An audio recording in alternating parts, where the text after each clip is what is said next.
So we talked previously about how in object mode inside of mesh tools there's an option called reset axis. And in case you forgot, what it means is that if you have an object and you have a second object, you can go under reset axis and basically reset object B to the position of object A, whether it's on the X, Y, or Z, depending on what your needs are. So in edit mode, we had to do things a little bit differently. So let's say we had some geometry and this geometry was unruly. Well, the basic use of flatten is to be able to just go and click flatten and you just roll the wheel and just find the axis that you would like to flatten it to and you're done. That's really all there is to it.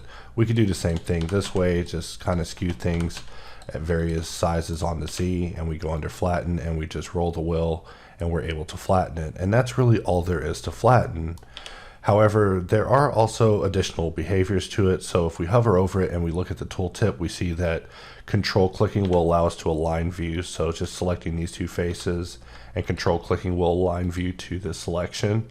This is no different than going under mesh tools and choosing align to view.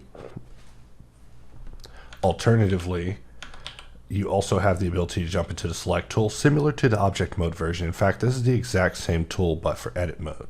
If we shift click it, you can see that I'm now inside of the select tool where I can hold shift and actually select multiple things, or just let go of shift and just kind of jump around like a piano on this thing.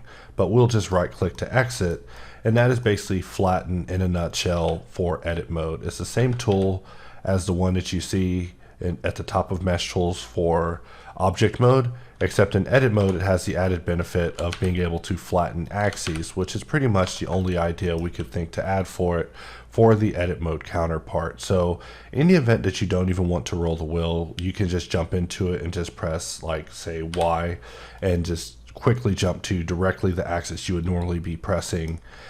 Let's see, you would be pressing S, Y, 0, enter in order to normally flatten it. So this tool just aims to help consolidate on that process.